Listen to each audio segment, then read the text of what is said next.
it sucks in gasoline and fires at the same time on one stroke, and the second stroke is your compression and your exhaust on the next stroke. That's why they call it two-stroke. I have like 60 chainsaws at the house that I collected, and one of my chainsaws is very big. It weighs 45 pounds. But it's an old-fashioned 1967 David Bradley. It's a V-twin, looks like a mini Harley. Nice. Yes. How many comes in the regular car?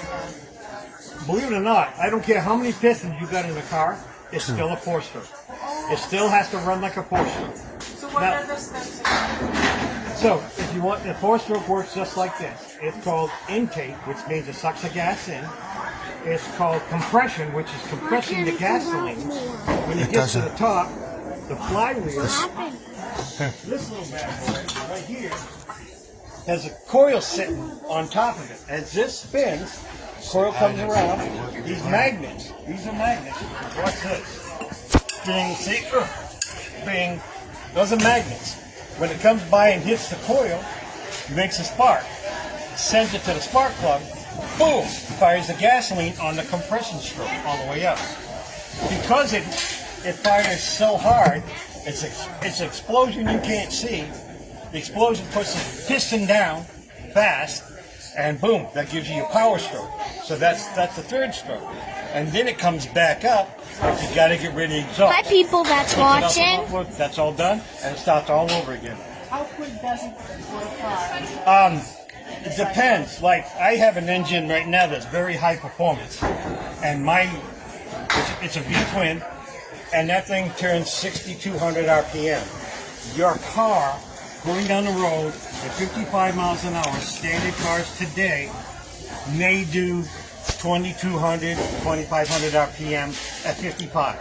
So that's RPM stands for that word. Revolution per minute. So the stroke That's what the crankshaft's turning revolutions per minute. How many is it? 20? How many?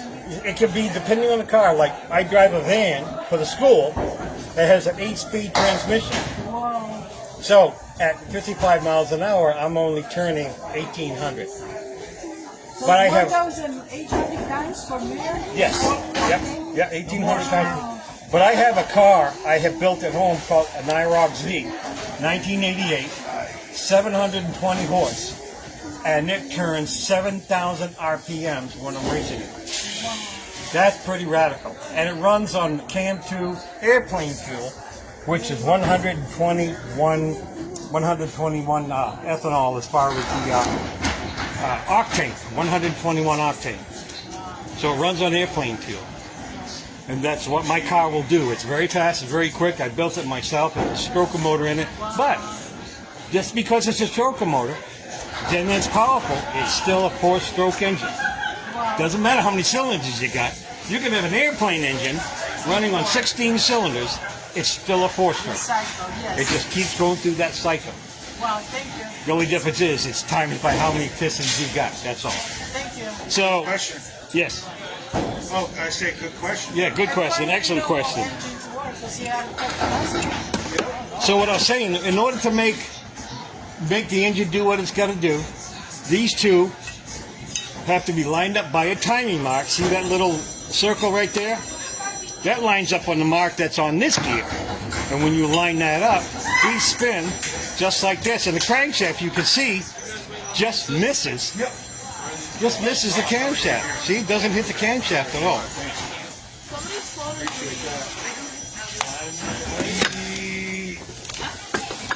So that's basically engine stuff. Now, we could talk about these little jewels right here. This is a carburetor. This is an old-fashioned carburetor that came off this engine that had this crankshaft and this camshaft. This is just a little 5-horse carburetor. That's all it is. Designed for 5-horse engine. And everybody said, well, how do they know what the engine does? How do they know what it does for horsepower? It's how it's built. You do a measurement. The measurement goes revolutions per minute times torque divided by fire. How much compression is fired. All right? And that's a pretty good deal. It is. That tells you how you get horsepower. Like, people say, well, how do you know your car's got 720 horse? Only reason why I know how it does there's a formula. That formula basically means you time this by this by this divided by that. And that tells, and in my car's case, by the time I get the rear end narrowed down to what it's supposed to be as far as like 411 gear ratio, you do the math, do it all together, and it tells you what the horsepower is in the car. And by all the stuff that you added into it, like bigger piston, big camshaft, big carburetor, lots of gas, high octane gas, and it makes a big difference. So like I said, this is just a small carburetor. These things, believe it or not, do the stupidest little job, but it's the most important job on that motor. Without these, the motor will never run. Now, all your vehicles don't have these. They're fuel injected. Everything pretty much today that's coming out of a factory for a car is fuel injected.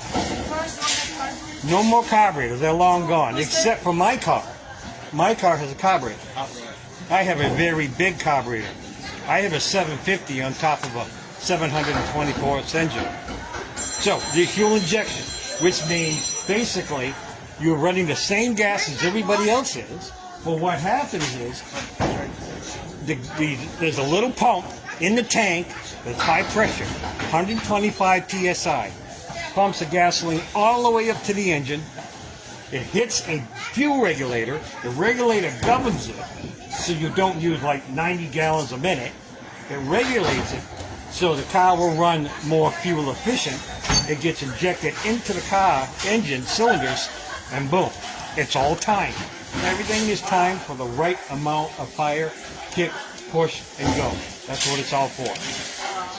And like I said, my carburetor on my car is this big.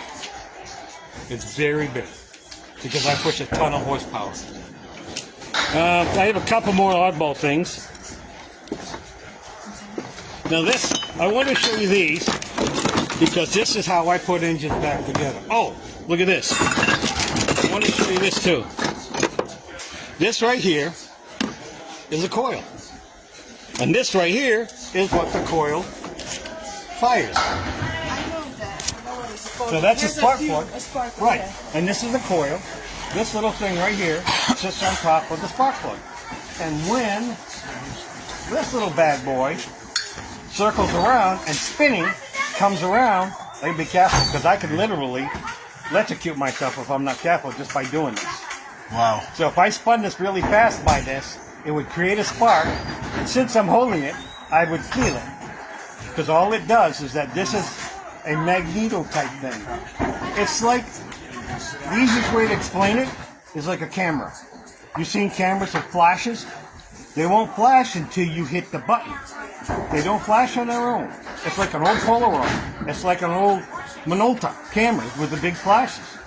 What happens is there's a condenser that stores the flash, the electricity. And when it gets to one single point, it releases it to the spark plug and goes boom. And that's where you get your spark from. This is what they call a ATI coil. There's no separate condenser. This one has got a built-in condenser all on its own. So when it's ready to fire, and this comes around and goes wham like that, it sends a spark in a split second, half a second, to the spark plug, which is this little bad boy. And between that cathode and that finger, there's a big old spark in there. And if you're ever standing in water one day and this thing lights you up, you're gonna feel it. It's gonna send you on your bottom, and it will. Yes, it will. I tried to tell you guys. I don't know what more you want me to tell you about. There's many different You coils. thought that was funny, did you? So I want to show you this tool. This tool does something very special. Oh. This used to be my grandfather's tool. Ew. And this is my new cheap version, but I have a really expensive one I didn't bring because I don't want that out in the public. But these are called mics. They're called mics. M-I-C. Mics. And what this does, see how that dial turns like that? And this one, if I hit the button, this one's digital. See how it changes when I do that?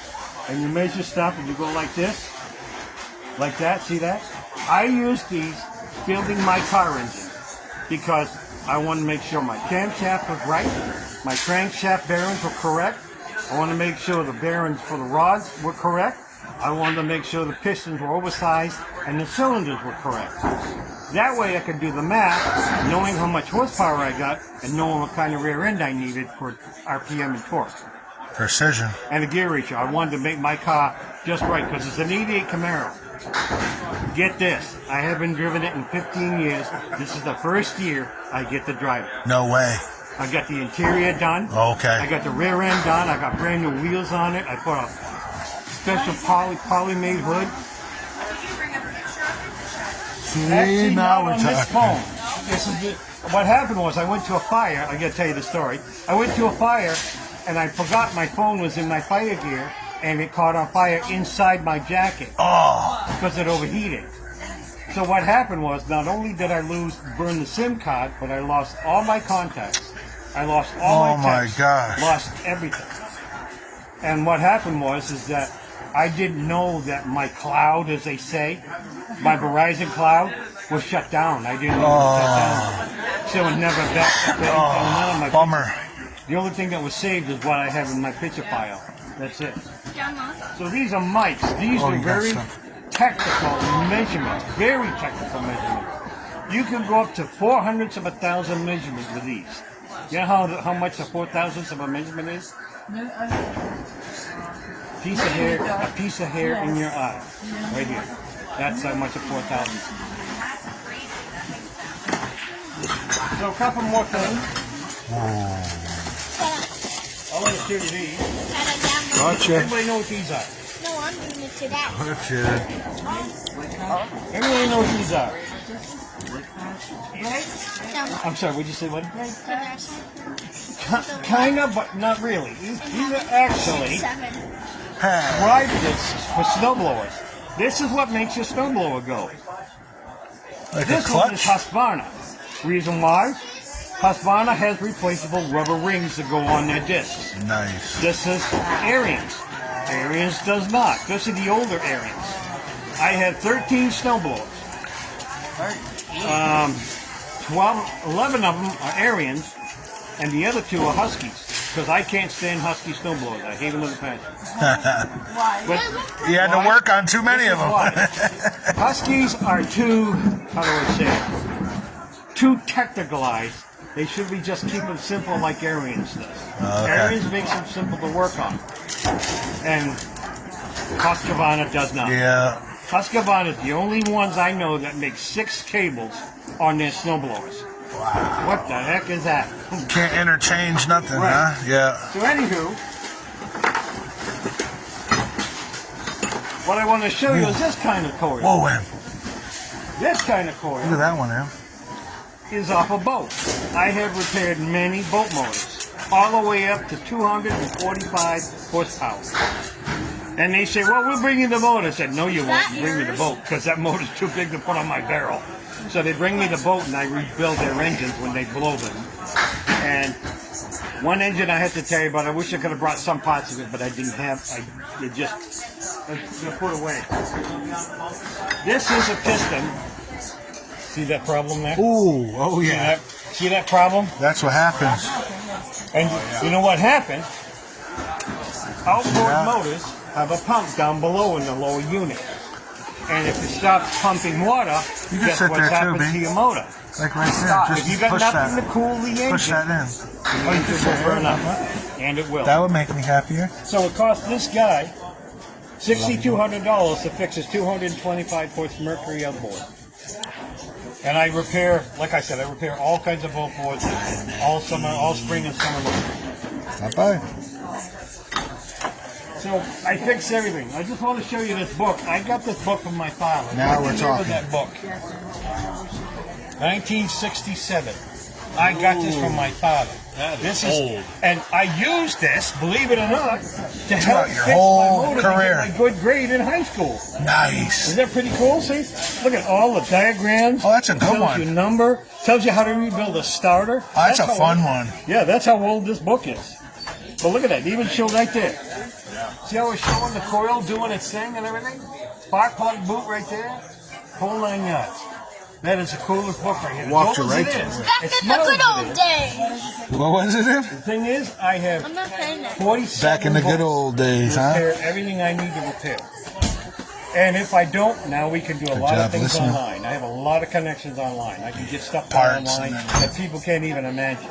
And you can't.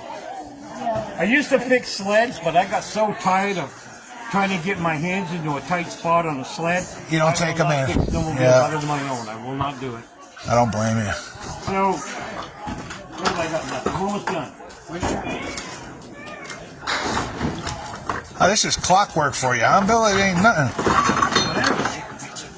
This is a brand new crankshaft. This is going to go in an Ooh, engine a brand new one, eh? that needs a crankshaft, and I found this on eBay. Briggs & Stratton, Honda, this is for Honda. Honda wanted to charge me $300 for a crankshaft, just for a snowblower. I got this off eBay for $75, brand new. Expensive. Guess what? It's going to go in that He got it Honda for a snowblower. fraction of the cost. Nice. For a four-stroke, there's 4 crankshafts for each piston. Only if it's multiple pistons, multiple cylinder engine. You said about There's only one. No, piston. So just so you know, I don't have an engine And that unit. turns all No, 4 that's pistons. part of the engine. What's that? That crankshaft. If this had 4 of these journals, Yep. it would turn 4 pistons, yes. Because there's only one, it only turns 1 piston. Yeah. That's it. there's a P word in it. Yeah. And so, like I said, showed you. there's other parts of an engine that I didn't bring a lot of stuff because I don't have them. But there's lifters, and there's push rods, and there's rockers. That's in an overhead valve. This is not an overhead valve crankshaft. This one is. But the other crankshaft I show you is not an overhead valve. It's called an L engine, which means crankshaft goes up like this, head goes like that. It's an upside down L, that's an L. Overhead valve, which means says right on the valve cover, OHV. That means above the piston is your valves, your push rods, and your rockers. And you got to have a regular oil pump because if you had a splash type oil pump, it would never get oil to the top. So you have to have an actual oil pump built into the engine. And that's where a lot of people don't understand how does an overhead valve work different than an L engine. L engine has a splasher, unless it's really big. I have an engine right now in my shop that I'm working on for John Deere 318, 1979 John Deere 318. I got the engine all apart, and it's called a I engine. Why? Because that's, by the way, that's what BMW's engines are called. They're called I engines because they, you know how those cylinders stick way out on a BMW and a motorcycle. yeah. That's called. They do. They call an I engine because it looks like the letter I. They're only doing it by the letter and what it looks like, except for overhead valve. Now, the motorcycles are different. My Harley has overhead valves, but it's a beast. My push rods are the diameter of my thumb in my Harley. More than a car, isn't it? Yeah, but it's also an 1800 cc. Okay. It's a It big needs car. it. It needs It's a it. 121. It'll blow those right So through the. it's huge. Yeah. So, now the only thing left I got to show you, I want to show you this. That's where most of your headaches come from. Mexican start handle for a snowblower or any engine.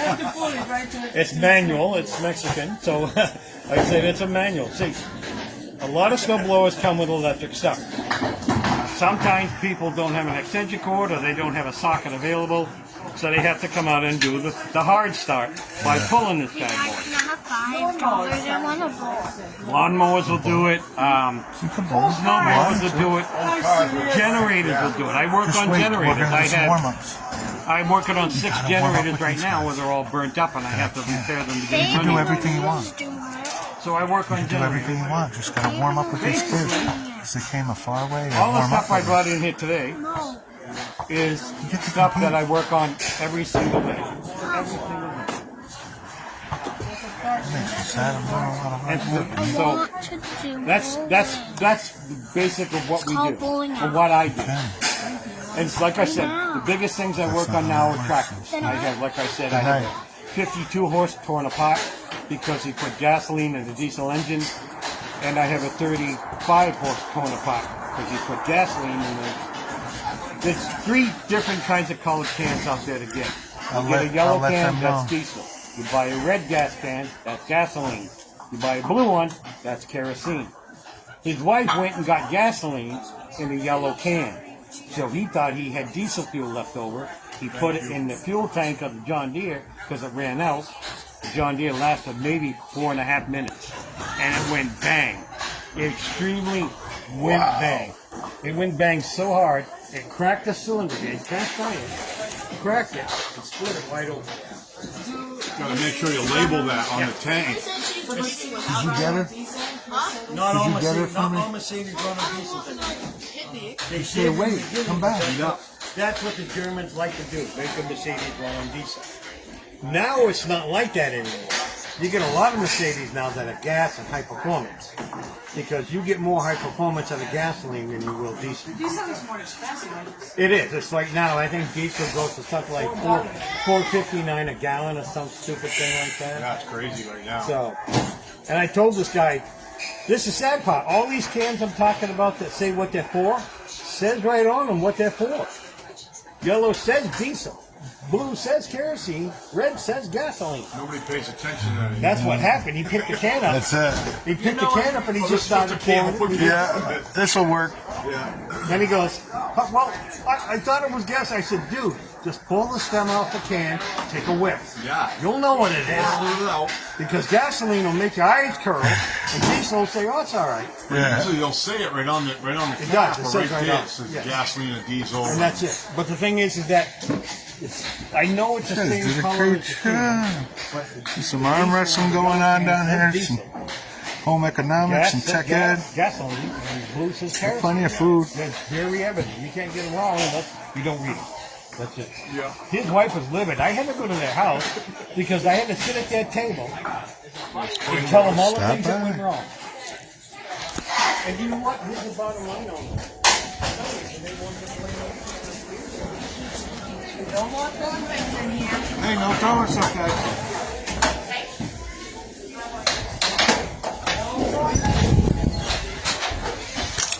Hey, what's up, buddy? Doing pretty good.